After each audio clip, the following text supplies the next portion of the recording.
യേശുക്രിസ്തുവിനെ പറ്റി പ്രസംഗിക്കുമ്പോൾ എന്താണ് ഞങ്ങൾ പ്രസംഗിക്കേണ്ടത്? തീർച്ചയായിട്ടും പാപമോചനം തന്നെ. പ്രിയപ്പെട്ടവരെ, പാപമോചനം ക്രിസ്തുവിൽ മാത്രമേ ഉള്ളൂ. നിങ്ങളുടെ വഴിപാടുകൾക്കോ യാഗങ്ങൾക്കോ നിങ്ങൾ പരിമല പോയത് കൊണ്ടോ ഒന്നും നിങ്ങൾക്ക് പാപമോചനം ലഭിക്കത്തില്ല. കഴിഞ്ഞ വർഷം ഉണ്ടായിരുന്ന സമാധാനം നിങ്ങൾക്ക് നഷ്ടപ്പെട്ടിരിക്കുന്നു. കഴിഞ്ഞ വർഷം ഉണ്ടായിരുന്ന സന്തോഷം നിങ്ങൾക്ക് ഇല്ലാതെയായിട്ടിരിക്കുന്നു. എന്നിട്ട് നമ്മുടെ ആരാധനാലയങ്ങൾ, നമ്മുടെ യാഗങ്ങളും കർമ്മങ്ങളും ആചാരങ്ങളും നമ്മൾ കൂടുതലായിട്ടുണ്ടാക്കുന്നു. പ്രിയപ്പെട്ടവരെ, ഒരു രാഷ്ട്രീയ നേതാക്കന്മാർക്ക് നിങ്ങളോട് സ്നേഹമില്ല, പരസ്യമായിട്ട് പറയുന്നു. അതെല്ലാം അവരുടെ സ്വന്തം കാര്യമാണ്. എന്നാൽ നീയോ നിന്റെ കുടുംബത്തിന് വേണ്ടിയിട്ടും നിന്നെ സ്നേഹിച്ച് മരിച്ചുയർത്തെഴുന്നേറ്റ് വീണ്ടും വരുന്നവനായിരിക്കുന്ന യേശുക്രിസ്തുവിന് വേണ്ടിയിട്ടും നീ ജീവിച്ചിരുന്നെങ്കിൽ നിന്റെ ഹൃദയം സമാധാനം കൊണ്ട് നിറയുമായിരുന്നു. ആകയാൽ ദൈവം നിങ്ങളെ സ്നേഹിക്കുന്നു എന്നുള്ള ദൂത് ഞങ്ങൾ അറിയിക്കുന്നു. ഓ, ദൈവം ഞങ്ങളെ സ്നേഹിക്കുന്നുണ്ടോ? തീർച്ചയായിട്ടും ആ ദൈവം ഞങ്ങളെ സ്നേഹിക്കുന്നുണ്ടെങ്കിൽ ഞങ്ങളുടെ ജീവിതത്തിൽ കഷ്ടനഷ്ടങ്ങൾ എന്താണെന്ന് പറയാം. പ്രിയപ്പെട്ടവരെ, എങ്ങനെയാണ് ദൈവം നിങ്ങളെ സ്നേഹിച്ചതെന്നുള്ളത് ഞാൻ പറയാം. കണ്ടോ, 2000 വർഷങ്ങൾക്ക് മുമ്പ് ഭൂമിയുടെ മധ്യഭാഗമായിരിക്കുന്ന യെരുശലേമില് ആ ഗോൽഗോഥ മലമുകളില് ആകാശത്തിനും ഭൂമിക്കും മധ്യേ ദൈവത്തിനും മനുഷ്യർക്കും ഇടയിൽ നിന്നുകൊണ്ട് ഒരു പുരുഷൻ 2 കള്ളന്മാരുടെ മധ്യേ നിലവിളിയോടുകൂടെ മരിക്കുന്നത് കണ്ടുപോ. അവന്റെ ശരീരം മുഴുവനും അടിയേറ്റ് തകർക്കപ്പെട്ടിരിക്കുന്നു. അവന്റെ ശരീരത്തിൽ നിന്ന് ചോരച്ചാലുകൾ ഒഴുകുന്നു. അവന്റെ മാംസകഷ്ണങ്ങൾ ചാട്ടവാറിന്റെ അഗ്രത്ത് കൂട്ടിത്തുന്നിയ ചൂണ്ടക്കൊളുത്തുകളുടെ എല്ലിൻ കഷ്ണങ്ങളിലും പറ്റി തെറിച്ചു പോകുന്നു. ഒരു പുരുഷൻ കൂടം കൊണ്ട് കല്ലിൽ തട്ടുമ്പോൾ കരിങ്കൽ തേലുകൾ തെറിച്ചു പോകുന്നത് പോലെ അവന്റെ ശരീരത്തിൽ നിന്ന് മാംസകഷ്ണങ്ങൾ അടർന്നു പോവുകയാണ്. അയ്യോ, പാപികളായിരിക്കുന്ന മനുഷ്യരുടെ വായിലെ തുപ്പലുകൾ കൊണ്ട് അവന്റെ മുഖം ഇതാ നിന്ദിക്കപ്പെട്ടിരിക്കുകയാണ്. അവരെടുപ്പാൻ കഴിയാത്തവന്റെ ഭാരമേറിയ ഒരു മരക്കുരിശ് അവൻ തോളിൽ താങ്ങിയത് വഴി അതേ പാപത്തില് അതേ മരക്കുരിശിൽ 2 കള്ളന്മാരുടെ മധ്യേ നട്ടുച്ചവയിൽ അവനെ തൂക്കിയിട്ടിരിക്കുകയാണ്. ആ ദൈവത്തിന്റെ സ്നേഹം ഈ ചിത്രമാണ്. അതേ ദൈവം സ്നേഹിച്ചത് തന്റെ പുത്രനായിരിക്കുന്ന യേശുക്രിസ്തുവിനെ നമുക്ക് ഓരോരുത്തർക്കും വേണ്ടി യാഗം കഴിച്ചത് വഴി ദൈവത്തിന്റെ സ്നേഹം നമ്മളോട് പ്രദർശിപ്പിച്ചിരിക്കുന്നു. അയ്യോ, യേശുക്രിസ്തു മരിച്ചത് എങ്ങനെ നമ്മളോടുള്ള സ്നേഹമാകും പറയാൻ? പ്രിയപ്പെട്ടവരെ, ഈ ഭൂമിയിൽ നമ്മളെല്ലാവരും പാപം ചെയ്യുന്നവരല്ലയോ? അതേ, പാപം ചെയ്യുന്നവരാണ്. പാപത്തിന്റെ ശമ്പളം എന്താണെന്ന് നിങ്ങൾക്കറിയാമോ? അത് മരണമാണ്. പ്രിയപ്പെട്ടവരെ, നരകവിധിയാണ്. പാപം ചെയ്യുമ്പോൾ ഒരു സുഖമുണ്ട്, സന്തോഷമുണ്ട്. എന്നാൽ പാപത്തിന്റെ ശമ്പളം മരണമാണ്. നമ്മളെ അത് നരകത്തിലേക്ക് എറിഞ്ഞു കളയുന്നതാണ്. പ്രിയപ്പെട്ടവരെ, 6000 വർഷങ്ങൾക്ക് മുമ്പ് ദൈവം ഒരു പുരുഷനെ സൃഷ്ടിച്ചു. ഒരു പുരുഷനെ മാത്രമേ ദൈവം സൃഷ്ടിച്ചിട്ടുള്ളൂ. അവൻ പാപം ചെയ്ത് ദൈവത്തെ തള്ളി സാത്താനെ അപ്പനായിട്ട് സ്വീകരിച്ച് ദൈവം മനുഷ്യന് കൊടുത്ത ഭൂമിയുടെ സകല അധികാരങ്ങളും സാത്താന്റെ കരങ്ങളിലേക്ക് വന്നു. ഈ ഭൂമി വാഴുന്നത് ദൈവമല്ല. നമ്മൾ വിചാരിക്കുന്നു മനുഷ്യരെ ഇവിടുത്തെ മന്ത്രിമാരാകുമ്പോൾ അവരാണ് ഭരിക്കുന്നതല്ല. അവരെല്ലാവരും കൂടെ ഇരുന്നിട്ട് സാത്താന്റെ ഇഷ്ടങ്ങളാണ് ലോകത്തിൽ ചെയ്യുന്നത്. അങ്ങോട്ടും ഇങ്ങോട്ടും സ്പർദ്ധ ഉണ്ടാക്കുക, അങ്ങോട്ടും ഇങ്ങോട്ടും യുദ്ധം ഉണ്ടാക്കുക, അങ്ങോട്ടും ഇങ്ങോട്ടും ദുഷിക്കുക, പ്രാകുക, ഇതെല്ലാം സാത്താന്റെ പ്രവൃത്തികളാണ്. പ്രിയപ്പെട്ടവരെ, ദൈവം സ്നേഹമാകുന്നു. അങ്ങനെ മനുഷ്യൻ ചെയ്ത പാപത്താൽ ഈ സർവ്വഭൂമിയും ആ ഏക പുരുഷന്റെ രക്തത്തിൽ പറഞ്ഞ നമ്മളെല്ലാവരും പാപികളായിട്ട് നരകാഗ്നിയിലേക്ക് ഒടുങ്ങിപ്പോകുവാൻ വിധിക്കപ്പെട്ടു. എന്റെ പ്രിയപ്പെട്ടവരെ, തിന്നും കുടിച്ചും ആനന്ദിച്ചും മറ്റുള്ളവരെ വെല്ലുവിളിച്ചും നടക്കുമ്പോൾ ഒരു കാര്യം ഓർത്തോണം, ഇന്നല്ലെങ്കിൽ നാളെ ഞാൻ മരിക്കും. മരിച്ചതിന് ശേഷം എന്റെ എല്ലാ രഹസ്യങ്ങളെയും ന്യായം വിധിക്കുന്ന ഒരു ദൈവമുണ്ടെന്ന് നിങ്ങൾ അറിഞ്ഞുകൊള്ളും. പ്രിയപ്പെട്ടവരെ, എല്ലാ രഹസ്യങ്ങളെയും വെച്ച് ദൈവം ന്യായം വിധിക്കുന്ന ഒരു ദിവസമുണ്ട്. പുരുഷന്മാരെ, നിന്റെ ഭാര്യയെ സ്നേഹിക്കാതെ നിന്റെ കുഞ്ഞുങ്ങൾക്ക് വേണ്ടി ജീവിക്കാതെ നിങ്ങൾ ഇങ്ങനെ ഉന്നത ഭാവത്തിൽ ജീവിച്ചാൽ എന്താണ്?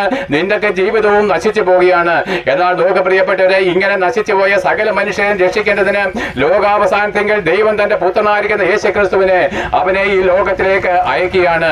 ഈ ഭൂമിയിൽ നമ്മുടെ പാപങ്ങളെ മോചിക്കേണ്ടതിന് ആ യേശുക്രിസ്തു ആരാണെന്നറിയാമോ? അവനാലത്രേ ലോകം സൃഷ്ടിക്കപ്പെട്ടത്, അവനാലത്രേ സ്വർഗം സൃഷ്ടിക്കപ്പെട്ടത്, അവനാലത്രേ സൂര്യൻ സൃഷ്ടിക്കപ്പെട്ടത്. പക്ഷെ അവൻ ഒരു മനുഷ്യനായിട്ട് ഭൂമിയിലേക്ക് ഇറങ്ങി വന്നത് നമ്മുടെ ഓരോരുത്തരുടെയും പാപച്ചുമട് വഹിപ്പാനാണ്. പാപത്തിന്റെ ശമ്പളം മരണമാണെന്നുള്ള ദൈവകോടതിയുടെ മുമ്പിൽ നമ്മുടെ ഓരോരുത്തരുടെയും പാപങ്ങളെ സ്വയം ചുമലിലേറ്റി നമുക്ക് ഓരോരുത്തർക്കും പകരക്കാരനായിട്ട് യേശുക്രിസ്തു മരിച്ചെങ്കിൽ ദൈവത്തിന്റെ അഗാധമായിരിക്കുന്ന സ്നേഹം നിങ്ങളുടെ ഉന്നത പാപം കൊണ്ട് തള്ളിക്കളയല്ലേ? അയ്യോ പ്രിയപ്പെട്ടവരെ, മരിച്ചതിന് ശേഷം നമ്മൾ ഇവന് മുമ്പിൽ കണക്ക് കൊടുത്തേ പറ്റൂ പ്രിയപ്പെട്ടവരെ. അതുകൊണ്ട് അവൻ പറഞ്ഞു, ഭൂമിയിൽ ജീവിച്ചിരിക്കുമ്പോൾ എന്നെ തള്ളിക്കളഞ്ഞവനെ ഞാനും തള്ളിക്കളയും, ഭൂമിയിൽ ജീവിച്ചിരിക്കുമ്പോൾ എന്നെ ഏറ്റുപറഞ്ഞവനെ ഞാനും ഏറ്റുപറയും. അന്ന് നമ്മളെ ഏറ്റുപറയുവാൻ യേശുക്രിസ്തു അല്ലാതെ മറ്റൊരുത്തനില്ല. അവൻ നമ്മളെ തള്ളിക്കളഞ്ഞാൽ നമുക്ക് നരകവിധി മാത്രമേ ഉള്ളൂ. ആകയാൽ യേശുക്രിസ്തു നമ്മുടെ എല്ലാവരുടെയും പാപപരിഹാര ബലിയായിട്ട് മരിച്ചു. അവൻ ക്രൂശിൽ മരിക്കുമ്പോൾ പൗരോഹിത്യം നീങ്ങിപ്പോയി, യാഗങ്ങൾ നിർത്തലാക്കിപ്പോയി. വിശ്വസിക്കുന്ന ഏവർക്കും പാപമോചനം സൗജന്യമാണ്. ആകയാൽ ആ യേശുക്രിസ്തു മരിച്ചു, അടക്കപ്പെട്ടു. അവൻ മരണത്തെ ജയിച്ച് ഉയർത്തെഴുന്നേറ്റ് ഇതാ വീണ്ടും രാജാവായിട്ട് മടങ്ങി വരുന്നുകൊണ്ട് അവൻ സകല ജാതി മതസ്ഥരോടും വിശേഷാൽ ക്രിസ്തീയ മതവിശ്വാസികളും ക്രിസ്തീയ മതപുരോഹിതന്മാരുമായിരിക്കുന്ന സകല ആൾക്കാരോടും പറയുന്നു, നിങ്ങൾ മാനസാന്തരപ്പെടണം, മാനസാന്തരപ്പെടണം, മാനസാന്തരപ്പെടണം.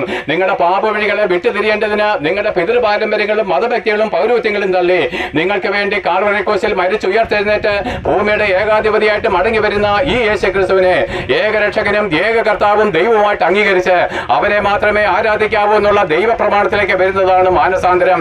അതിനുശേഷം നിങ്ങളുടെ പാപമോചനത്തിനായിട്ട് നിങ്ങൾ ഓരോരുത്തരും യേശുക്രിസ്തുവിനോട് ചേരുവാൻ സ്നാനമേൽക്കണം.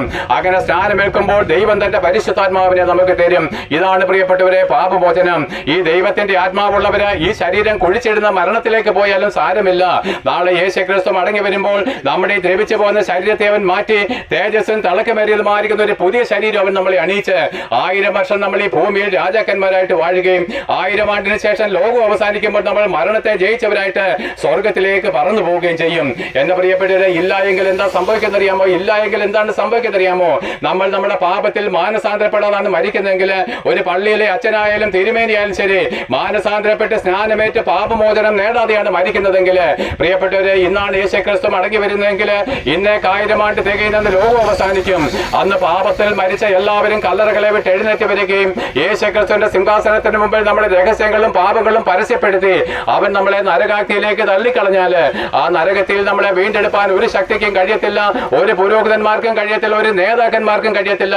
മരണത്തിൽ നിങ്ങളെ രക്ഷിപ്പാൻ കഴിയുന്ന ആരെങ്കിലും ഉണ്ടെങ്കിൽ ഞങ്ങളുടെ മുമ്പിൽ കൊണ്ടുപോകാൻ പ്രിയപ്പെട്ടവരെ, ഞങ്ങൾ അവനെ അംഗീകരിക്കാം. എന്നാൽ മരണത്തെ ജയിച്ചുയർത്തെഴുന്നേറ്റവൻ യേശുക്രിസ്തു മാത്രമേ ഉള്ളൂ. അവൻ വേഗം വരുന്നു, മാനസാന്തരപ്പെട്ടുകൊള്ളുവിൻ.